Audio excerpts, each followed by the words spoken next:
Living in the suffocating, claustrophobic confines of the Hawthorne Arms apartment complex on the perpetually rain-drenched, industrial outskirts of Seattle was always supposed to be a temporary, necessary purgatory, a notoriously cheap, decaying cinderblock sanctuary built in the late 70s, where the perpetually humming iron radiators and paper-thin, water-damaged drywall offered a grim but entirely predictable illusion of safety for insomniacs and night shift workers like myself, who sought nothing more than anonymity and a dry place to sleep away the daylight. I had existed on the 4th floor for 3 unremarkable years, becoming intimately accustomed to the relentless nocturnal symphony of domestic misery that bled through the cheap plaster every single night.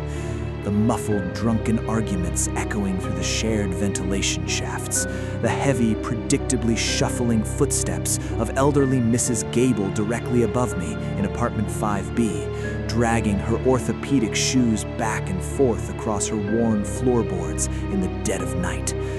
But that fragile, depressing reality violently fractured and collapsed into absolute insanity on the 3rd night of a torrential, blinding November storm, when the concrete building stopped acting like a lifeless architectural structure and fundamentally began behaving like a deeply ravenous, starving biological organism waking from a long hibernation.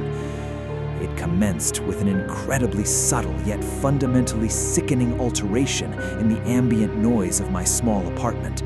The familiar, comforting mechanical drone of my ancient kitchen refrigerator was suddenly and completely drowned out by a deep, rhythmic, incredibly wet wheezing that seemed to be echoing upward from the depths of the galvanized steel air conditioning ducts, accompanied almost immediately by an overpowering, thick, metallic stench that flooded my living room, smelling strongly of hot, rusted pennies, stagnant algae-choked swamp water, and the sickly, undeniably sweet, gag-inducing aroma of aggressively rotting pork left out in the summer sun. Desperately trying to convince myself it was merely a catastrophic building-wide plumbing failure backing up the sewage lines, I grabbed a flashlight and walked into my cramped, windowless, heavily tiled bathroom to inspect the dripping sink, only to freeze in absolute mind-shattering horror as the drain abruptly reversed its flow with a horrific guttural gurgle, violently vomiting a thick, coagulated, rust-colored emulsion that explosively splattered against the cracked basin and coated the foggy bathroom mirror in a layer of stinking, dark red grease.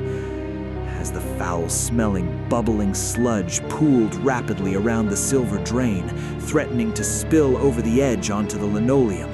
I realized with a violent, involuntary, full-body gag that the dark, hard clumps floating within the warm, viscous bile were not pieces of rusted pipe or wads of old hair, but hundreds of human nain fingernails and teeth, some large, yellowed and jagged, some tiny and painted with chipped pink polish, several adult molars still trailing long, bloody nerve roots,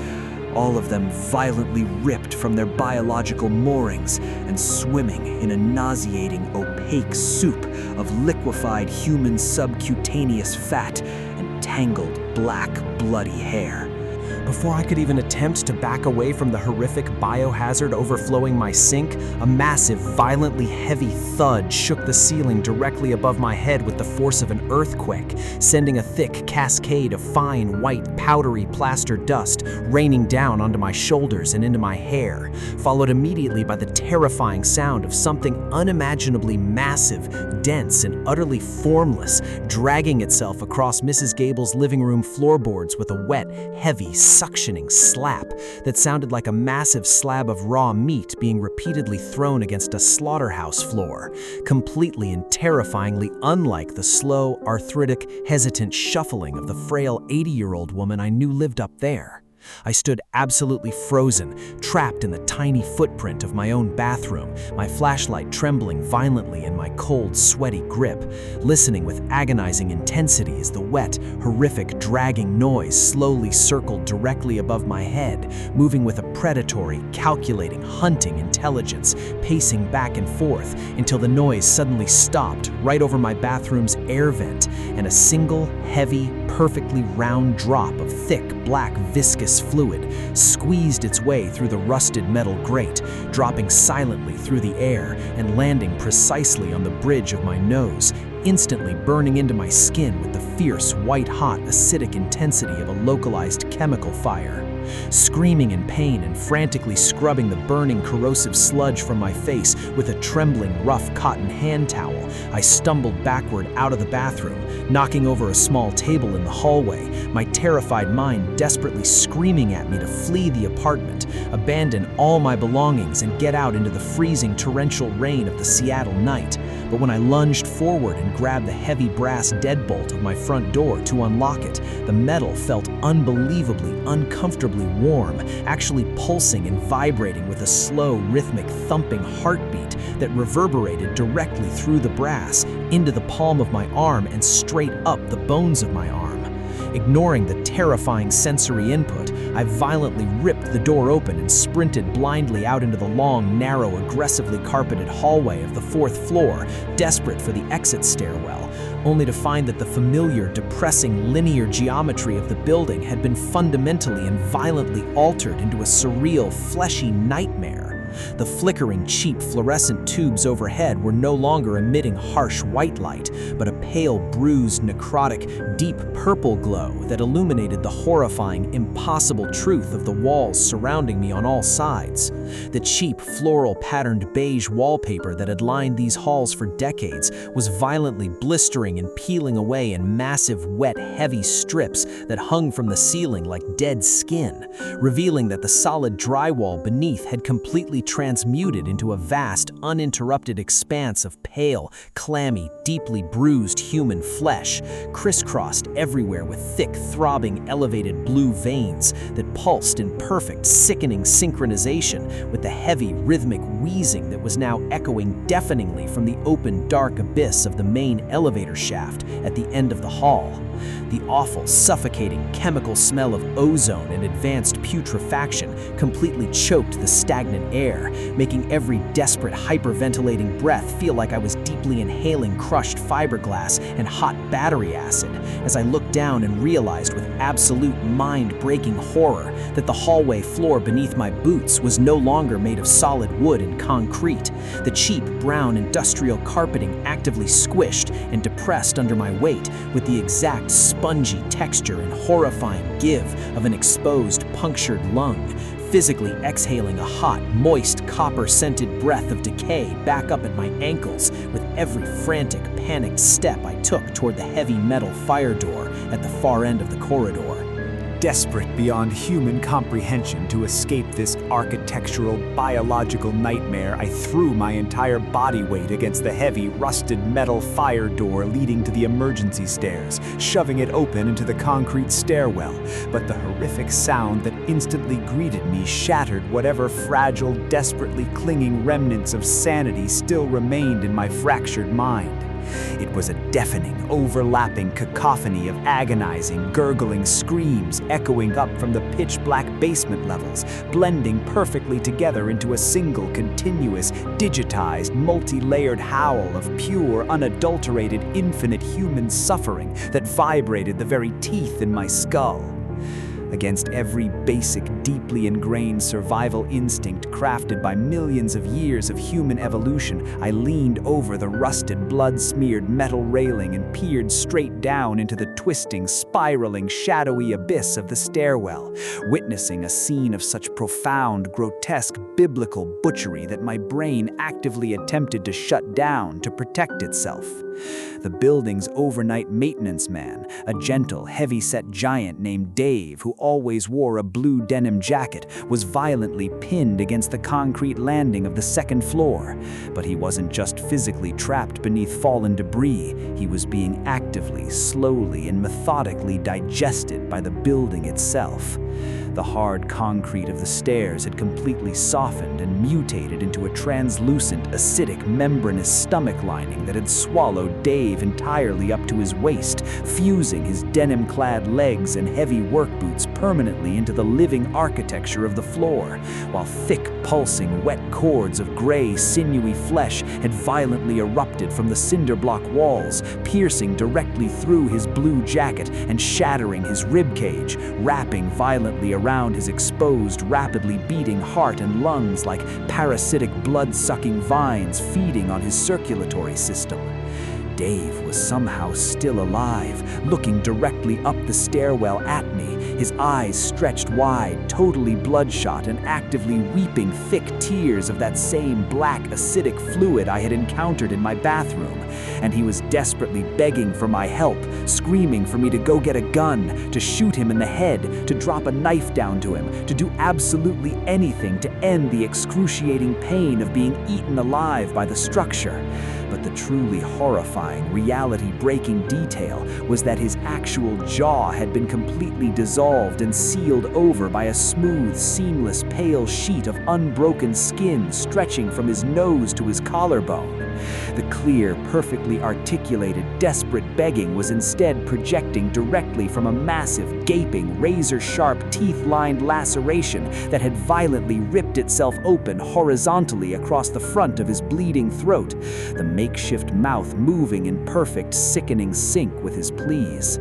I recoiled violently from the banister, unable to process the sheer magnitude of the gore, and violently vomited a hot stream of thin, bitter yellow bile directly onto the fleshy, pulsating, carpeted stairs before turning and sprinting blindly back through the fire door, back into the purple-lit, fleshy hallway, realizing with absolute soul-crushing certainty that there was no exit, no police to call, no fire department that could save us, and that the heavy glass front doors of the Hawthorne Arms down in the lobby were nothing more than the closed, locked jaws of a colossal, subterranean cosmic predator that had finally decided it was feeding time for the hundreds of trapped souls living inside its belly. Driven entirely by the lizard brain instinct to hide, I sprinted back into my own apartment, slamming the heavy wooden door shut behind me, engaging the deadbolt, the chain lock, and throwing my entire exhausted body weight against the vibrating wood, sliding down to the floor in the pitch-black room, gasping for breath in the dark, desperately trying to convince myself I was waking up from a fever dream. But as I sat there trembling violently, I felt something wet, impossibly cold and unnaturally long slide gently and deliberately down the back of my neck from the doorframe right above my head. I slowly, agonizingly turned my head around, my heavy tactical flashlight cutting a desperate, shaking beam of blinding white light through the suffocating, humid, spore-filled air of my small living room, only to see that the entire ceiling of my apartment was violently sagging inward, the white, painted plaster stretching and distending downwards toward the floor like a massive, translucent, pregnant belly filled with writhing, violent, desperate, shadowy movement from within. Before I could even attempt to stand up and run, the distended plaster tore completely open with the deafening, horrific, room-shaking sound of snapping timber and tearing wet muscle, a massive, jagged fissure ripping across the entire length of the living room ceiling, raining down a torrential downpour of black blood, plaster dust, and yellow fat, and from the wet, cavernous, fleshy darkness between the 4th and 5th floors, a horrifying, impossible amalgamation of human anatomy violently descended, dropping down and stopping just inches over my coffee table, dangling suspended in midair by a dozen thick, braided cords of wet, stretching, bloody human intestines anchored to the rotting wooden joists above. It was Mrs. Gable, or at least the raw, stripped biological materials and rearranged bones that had once constituted the elderly Mrs. Gable, Her thin, wrinkled skin had been entirely flayed from her body in one single continuous piece and stretched out wide across the ceiling like a fleshy, grotesque parachute anchoring her into the building's nervous system, while her exposed, glistening red musculature and white skeletal structure hung violently twitching in the humid air directly in front of me, completely and horrifyingly reorganized into a terrifying, multi-limbed, spider-like arachnid geometry that defied all anatomical logic. Her ribcage had been violently split completely open down the center of the sternum, the individual ribs folding outward like the bony wings of a massive, bloody butterfly to expose a pair of blackened lungs that were inflating and deflating rapidly with a wet, sucking sound, while her flayed, inside-out, spider-like monstrosity of my upstairs neighbor dropped the rest of the way from the ceiling, landing directly on top of me, her exposed, bloody ribs wrapping entirely and forcefully around my torso like an inescapable Iron Maiden forged of human bone, the jagged edges piercing my skin and muscle, physically dragging my screaming, thrashing, helplessly bleeding body violently upward off the floor, pulling me directly up into the warm, violently pulsing, acidic, fleshy darkness of the open ceiling, where the thousands of other assimilated, screaming, fully conscious tenants of the Hawthorne Arms eagerly waited in the walls to brutally welcome me into their eternal, agonizing collective, whispering my exact name in perfect multi-layered unison as the plaster ceiling violently healed itself shut below us, sealing my empty apartment in absolute, suffocating, perfect silence.